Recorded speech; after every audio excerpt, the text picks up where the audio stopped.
Hey everybody, Edo here, and I am excited today because I have Phil Lacefield Jr. from Golden Distribution on the line. Say hello, Phil. Hello, Phil. How are you doing today? Phil's great. Phil's great. Oh, go on.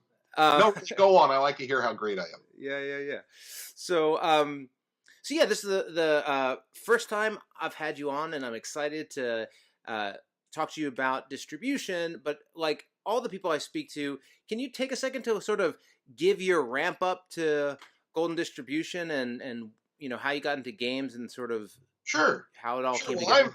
I'm a true lifer. I'm just shy of 50 years old. I've been doing this for almost 40 years, so I'm a true lifer. When I was 9 years old in 1970 something or other, the pastor at my parents' church had a teenage son who was into Avalon Hill games, and I had to spend the day with him one day while they were off running errands or something. And I went up to his attic bedroom, and there across the floor was all the Avalon Hill games of the 70s, all spread out in mid-game, stacks of chits and everything. And I was hooked, absolutely fascinated. And I ended up spending many days in that attic with that guy. And he taught me Avalon Hill from the get-go, first edition stuff. And it's been steamrolling ever since. My first game company was Agents of Gaming in Dayton, Ohio. We did the Babylon 5 Wars miniatures game back in the mid-90s, among other things. And from there, I've worked for, most of the companies in the game industry. U.S. Playing Card Company, Score, Donruss, Reaper, WizKids, Paizo. I've spent 8 years on the board of directors of Gamma. I was, for 3 years, the chairman of the Academy of Adventure Game Art and Designs. So the guys who You've seen the entire show. I've had all four corners of my card cut off because I've worked retail, publishing, manufacturing, and now distribution. And so now I'm not allowed to have sharp objects anymore. They give me crayons. But I became sales manager here at Golden Distribution the 1st of November 2016, and nothing's been the same since. We're having a ball and selling games. And there are 5 major hobby game distributors in the U.S., and Golden is definitely number 6. So we're either the biggest small guy or the smallest big guy, and we're totally okay with that.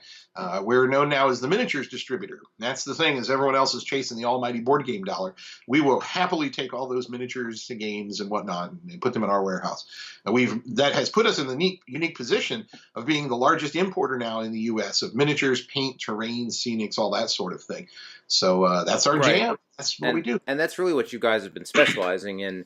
And actually, I'm it may be that we cross paths at some point before Golden Distribution, but pretty much since I know you, I think I've known you in that capacity. Yeah, I was out for a few years. I spent 7 8 years wandering the wilderness outside the industry, looking in. But then I came back in November, and it's fun to meet the all the new crew and the new guard. And, Sure. I come back in after Kickstarter had started, which just revolutionized everything about what we do. So it's fun to see the mix of old guard and new these days, and learning all us old dogs learning new tricks. It's and presumably we'll talk about Kickstarter and its impact to miniatures in a little bit, but so as sales manager, just because I have talked about distribution in the past and on this show or channel or whatever, and you're that middleman between publishers or indie developers or whatever group you're willing to accept, but people with games.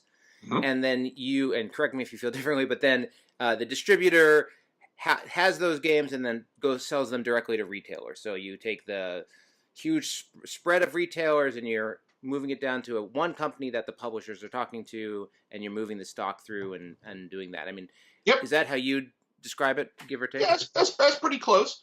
What happens is that as a distributor, we tend to like to call ourselves a one-stop shop. So if you're a retail store and you want to stock everything in your store, you want to be able to go to a distributor that has it all. Now, we know that not every distributor has it all. I don't carry Asmodee, for example. Only Alliance does. And we all know that, and that's fine. Everybody has to get their Asmodee from Alliance. But then there are some things that we have that others don't, and so on. Most stores are going to have 2, 3, maybe more distributor accounts, just so they can get the full range of products. And as a distributor, we are the middleman. We like to buy from a publisher at 60 off and sell to a store at 50 off. And that's kind of our MO and has been since day one. And so we operate on those little 10 points in the middle there. That's what we do. And that 50% off to retailers, commonly known as wholesale. as a term some people may have heard, and that's a big part of this sort of retail brick and mortar chain of dollar, where the money goes as you work your way back to the Correct. publisher. So in terms of but so as a sales manager, like what are your roles and responsibility within the organization? Well, at Golden, I'm sales manager and for all intents and purposes, general manager. I do a lot. I carry a lot of hats at Golden. A sales manager at your average distributor. Okay, I guess we're kind of average. Basically, my job is to call stores and say, "Hey, I have 40,000 line items worth of product on my shelf. How many of them would you like?" And so I have just over 1,000 stores worldwide that I sell to, not just California, not just North America. I do sell worldwide. And we have a massive contact of list of stores, and every day I'm reaching out to them. Twice a day I send out emails letting them know what's new and what's showed up. And we have an ongoing 24-hour conversation worldwide about what's available and what's not, and pricing and so forth. So yeah, my job is sort of the herding of cats in Golden, especially. I'm the chief cat herder.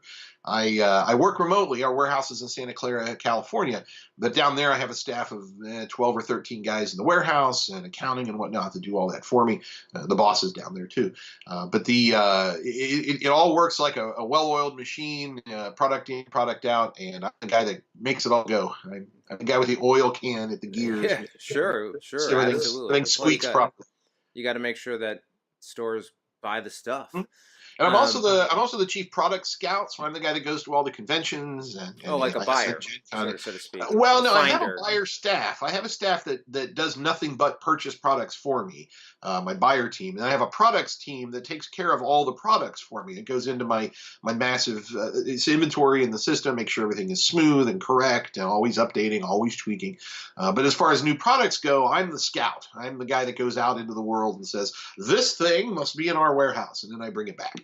So I'm the only guy they let out. Everybody else is chained to their desks. I'm the only guy that gets out in the world.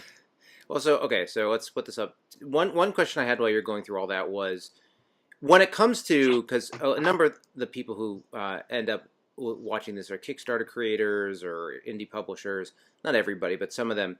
And when it comes to what are the things that publishers, big or small, can do for you to make your job easier when you go into that store and you're like, here's the 40,000 things that you're going to buy or could buy. What are the things you like to see from a publisher or a small publisher to help you do that job? So here's where I like to be real blunt, and I'm blunt like this with everyone, and it hurts and it pisses people off, but I have to be this way. Generally speaking, and this is just at Golden, this is just for me personally, generally speaking, I'm not going to really look at your company to bring into my warehouse unless you have 3, maybe 4 games not in Kickstarter, on the shelf, out of production, ready to ship to me today. Does that cut off a huge swath of onesie twosie publishers or Kickstarter publishers? Yeah, it does. And there's a very good reason for that, is we just can't keep up. No one can keep up with the massive 2-inch fire hose of releases that are coming out every day.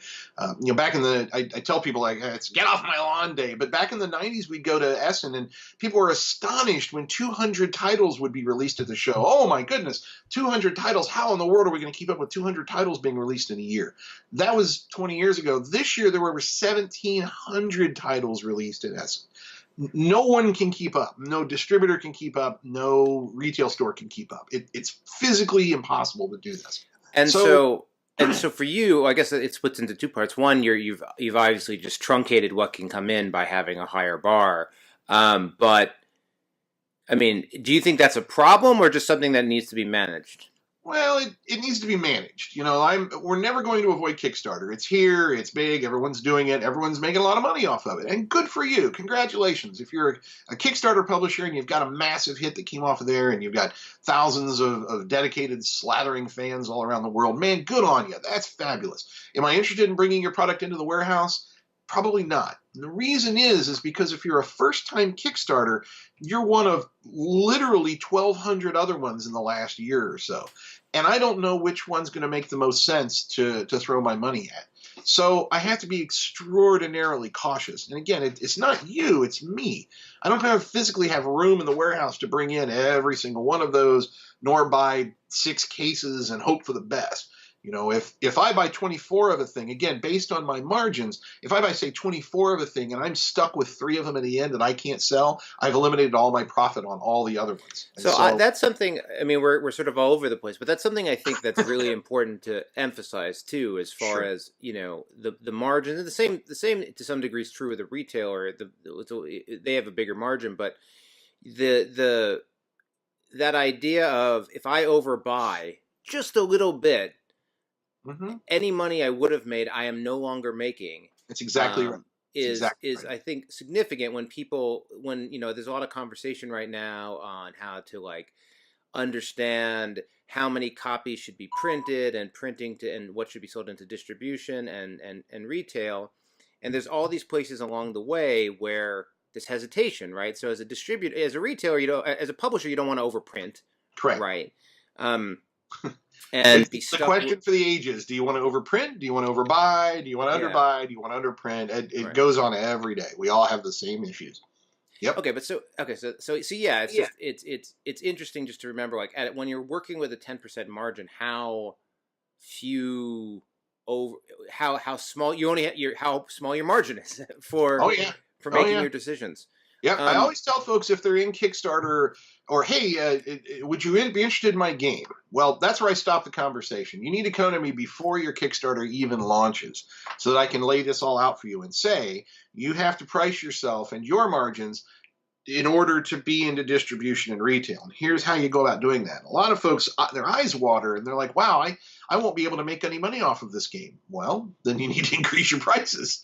I mean, right. it's the simple math. And so that's another reason why we don't end up bringing in a lot of first-time Kickstarter folks is that they don't have the margins built in. It doesn't make any sense for them to come into my warehouse either, because at that point I'm going to have to buy from them at such a high margin that I would then turn it around at a very skinny margin that just isn't appealing to stores. Right. Now, if you've got 3 or 4 games under your belt, again, you've done this a couple of times. Great example is Jamie Stegmaier. He doesn't need to go back to that well anymore, and he won't. And I applaud him for that because he's a big grown-up game company now, and he's got lots of titles under his belt. That's a perfect example of how to do it. Yet he had a massive hit with Psy, and everything else has been pretty good since then.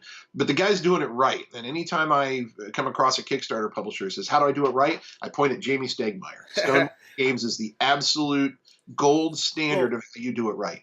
All right, so to go back to that original question though, let's say you're not in the truncated group, and you have titles coming in from that. If Jamie, using him as an example, he came Sure. up in a different interview recently, but if he's going to give you a new title, Mm-hmm. done everything right, his margins are right, everything's gorgeous. Mm-hmm. What are the key things that he'd be giving you that would set you up for success? Communications. I tell this, it's a weird one, but if you're not communicating with me on a regular basis as a publisher, I'm not able to sell your product. I need data. I need to know from you constantly. So I tell publishers, set up an email newsletter. You can set up 2 if you want, 1 to end users and 1 to stores and distributors. Hey, here's what's going on in the back end. Hey, here's what we want you to see on the front end. Some do it as a single announcement. They put everybody in it. I think Jamie does that.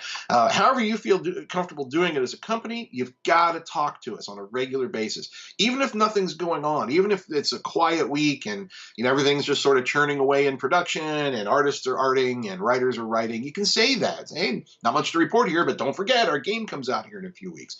A constant stream of communication is absolutely critical.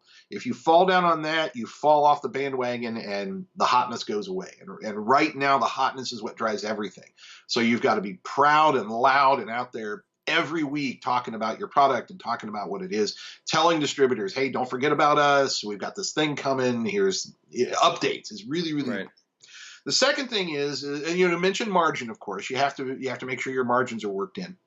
We like to know about a product, generally speaking, 90 days in advance. So if a product's going to come out, what is this, January, February, March, April, it's going to come out at the end of April, I kind of need to know about it right now, because 90 days gives me the sweet spot of time to solicit a game, make sure that enough stores know about it. I have to repeat it 2 or 3 times a week in my morning solicitation emails, 2 or 3 times when I call stores, hey, don't forget this is coming. It just takes a while sometimes for pre-orders to come in.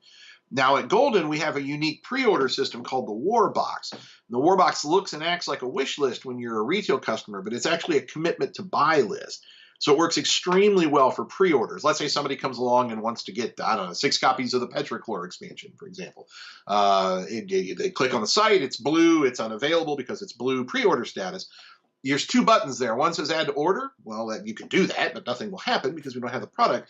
The second button says add to War Box. What that does is takes your requested amount and automatically adds it to our purchase order, so that when you want 6 copies, we go get 6 copies. When it shows up in our warehouse, we put a physical hold on those objects, literally hold on to them with your name on it with a sticky note, and it rolls into your store's shopping carts. When you log in the next time, you're able to go. That's how our process works, is that we like to have 90 days in advance to solicit a thing. A couple of weeks before it's to drop, we'll send you a PO, and restocks come along after that. If you can get that process down as a publisher, that smooth, transition of processes, and as each game comes along, you do that again and again.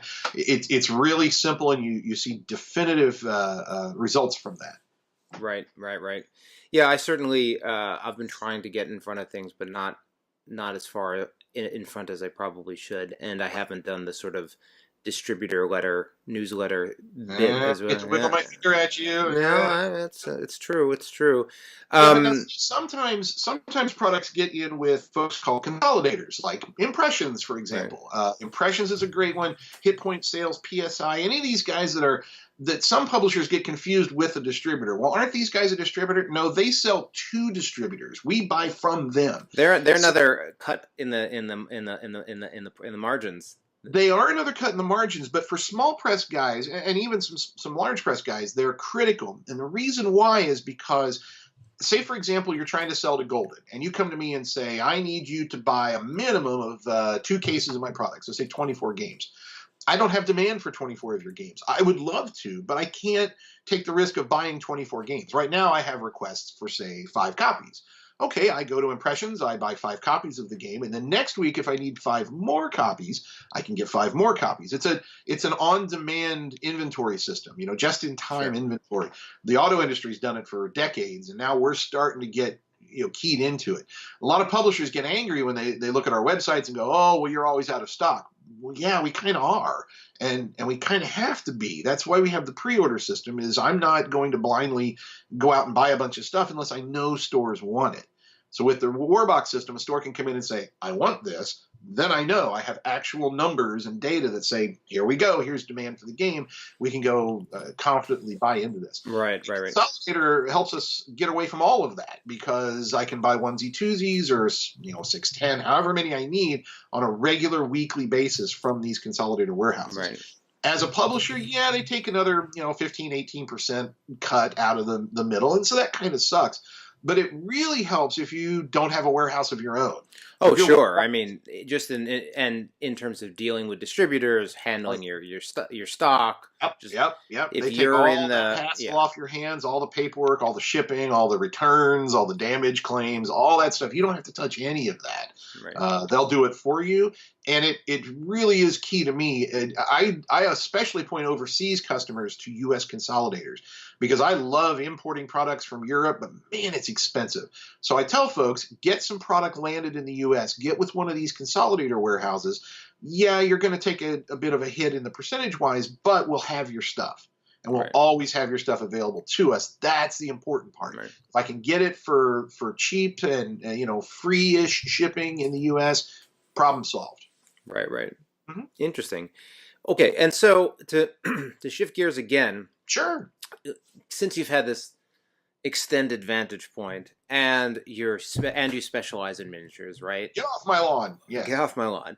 I mean, presumably, so there's been this, and admittedly, I am not deep miniature guy, Sure. but it would appear that through a combination of increased interest in miniatures and painting, as well as sort of probably the diversity and range of miniatures coming through in Kickstarters, whether it's wholesale miniature games or just board games with miniatures, one would think that's had a big impact on the miniature market. Is that true? What impact have you seen? What's been interesting? What hasn't been, Well, there's your traditional miniatures, say Reaper, someone like Reaper, Privateer Press, guys who have always made lead or tin type miniatures, now gone into plastic. And then there's miniatures-based board games. So your Psy, for example, or Gloomhaven, or what have you. They're sort of two sides to the same coin, because for decades, miniatures guys were miniatures guys. They're all the historicals. They were all the guys over here that were paint, and you're nothing but grenadiers all day long, or orcs and Scott, what have you. And they were sort of off on their own side. And miniatures didn't really get any of that. Miniatures always had cardboard standees or some little fake plastic. You mean board games didn't get all of that? Board games, sorry, board games. Yeah. But now we're seeing in the past few years, the quality control has really shifted on the board game side to where we're now able to get these $100 boxes that are just packed full of amazing PVC or plastic sculpts or whatever. And so now people who weren't interested in the miniature side before are now involuntarily getting sucked into the miniature side because they open up their board game box and it's just packed full of these things. And they're like, what do? You paint them. So yes, the increase in miniatures-based board games has shown a resurgence in miniatures and painting. Everything is up right now. And it hasn't really, Kickstarter in itself hasn't really affected the miniature side of thing. Reaper did that for Bones, made like $3 million, and every time they run one, they make another $3 million. And great for them, right? That works really well.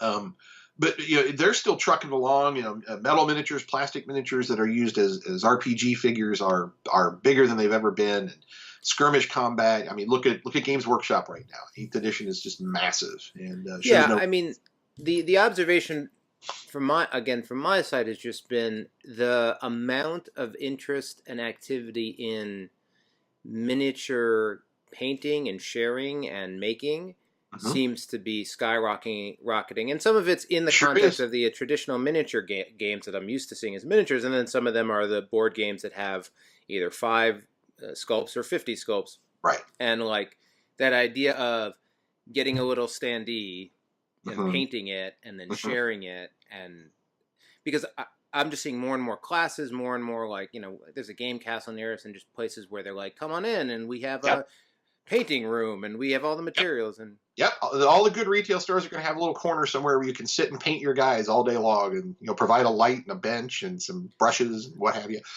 It's true, miniatures are up and miniatures are continuing to rise. I think it's, again, because the price and availability of the quality of some of these products, of some of these components has increased so much that now you're buying miniatures in a board game today that are better quality than some of the metal stuff we could have made in the 80s and 90s. And it shows. It's really obvious.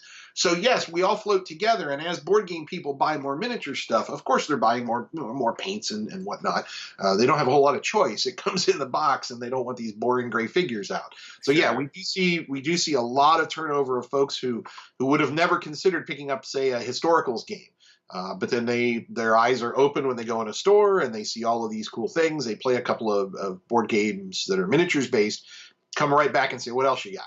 And yes, we do see a direct tie into a lot of that. And do you guys, or perhaps the retail or the publishers rather, like, do you have any initiatives to promote stores having those types of sessions and activities and participation, or is that all store driven at this time? Like, generally speaking, it's store driven. We can hook a store up. For example, we've got. I know that, for example, Reaper does paint and takes at a lot of conventions. They'll supply you the paint and several dozen copies of the same miniature, and you can set up a paint and take area. If you have a professional that's going to give a class, we can coordinate all that for you. We actually have a special for conventions at Golden's called the Super Deluxe Pile of Stuff. That's its technical name. And it's $4,000 retail worth of stuff for $1,000. Generally, it's mostly miniatures because we have a lot of extra excess miniatures laying around and whatnot. It's perfect for a convention that needs to do a paint and take or was looking for a lot of prize I support. see. So Yep. it's stuff that hasn't moved off the shelves Right, or. right. And it's not bad product. We had a second warehouse in Indianapolis that we closed about a year and a half ago, and we just merged our inventories, and it was real spiky. So not bad product, just too much of it, and that's what's thrown in there. It gets you a really good extra 50% off, basically, and I'll sell those to any convention that wants it. So that's a super way to get things started. Any con that's been curious about that, conventions are a great place to get folks started with a paint and take or get into painting miniatures because everyone has downtime at a con. Everyone's looking for an hour to kill before their next session or before the dealer hall opens or whatever. And sitting down at a paint and take and slapping some acrylic on a miniature is one of the very best ways to pass that time. So we're happy to help. Yeah. And you Yep. know, it's definitely a mellow zone, right? Like whenever Oh, you see everyone's sitting there focused and quiet. it's the quietest Um, corner of the convention. It never fails. yeah, for sure. Um, cool. You know, I think those are some of the big questions. Um, you know, I guess as you look in, we're still pretty early in 2019, still Mhm. in January, though this might post beginning of Feb. I don't know. But when you look at 2019, I mean, and in particular to Golden Distribution and what you guys are doing in your product lines, what are the things that you're most excited for? You know, I used to be able to accurately predict that 6 months to a year in advance. Nowadays, man, I don't know. We are in it's exciting and terrifying at the same time. We're in a real unknown area of the industry right now. You know, we're experiencing explosive growth, the likes of which the industry's always seen ups and downs and peaks and valleys depending on the economy, but we've never seen anything like this. The last 4 or 5 years have just been completely off the chain. You know, we're a multi-billion-dollar industry now, and it's kind of hard for a lot of folks to keep up with. What's going to be hot in 2019? Your guess literally is as good as mine. It could be any number of releases. It could be more big box board games.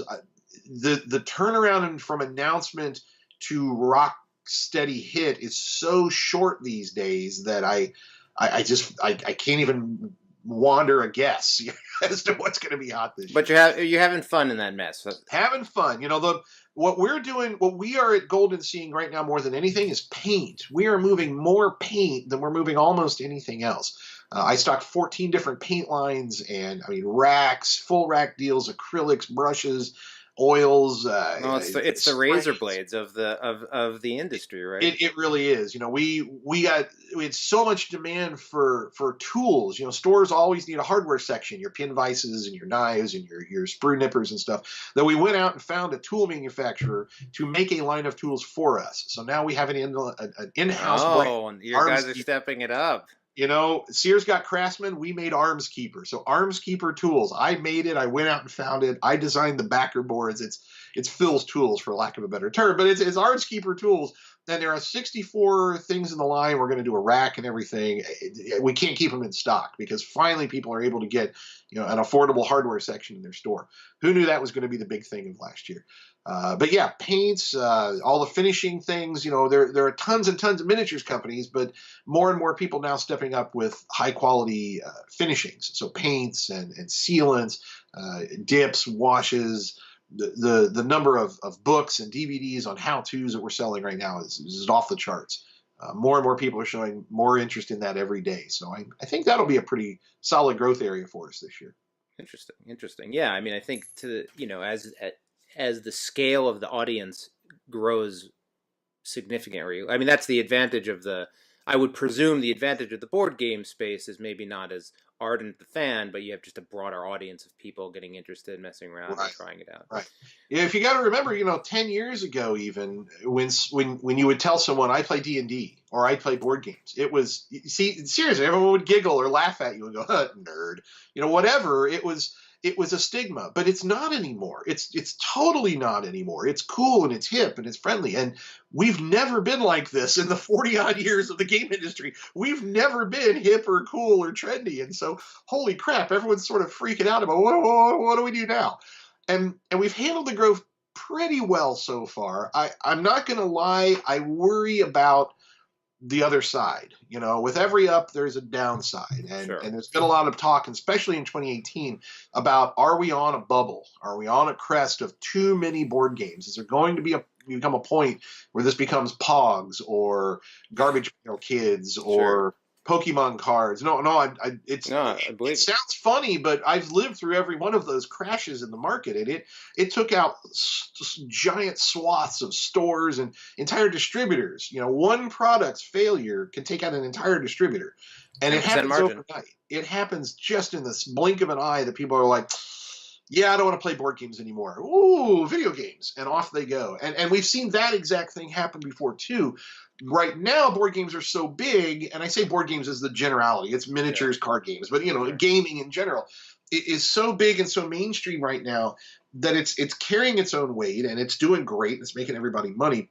But eventually, we all have to realize that eventually that's going to stop. It's gonna. It's the way of things. It's gonna. So you got to be prepared for that. You got to realize that at some point you won't be selling 10,000 copies of your game anymore. You'll go back to 2,000 copies like we used to do. And when that point comes, I don't know. I think we're starting to strain the infrastructure a little bit because, again, the fire hose of releases that are coming out it's unsustainable. It's simply unsustainable. There's no possible way this can keep going forever. Something's got to break. And we'll just hope that we can step out of the way when it does. Yeah. Let's let that break beside us. There it goes. Okay. Cool, man. Well, I mean, not that portion, but the rest of it. I know.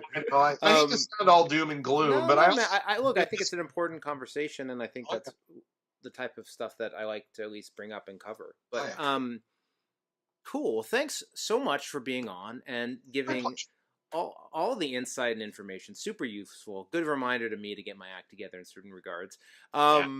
But and thanks everyone for watching. Talk to you later. Take care. Bye. Hey everybody, Edo here, and thanks for watching Gaming with Edo. Reviews over here on this playlist, League and Insider videos over here on this one. Subscribe, share, all that good stuff. But most importantly, play some great games. Thanks.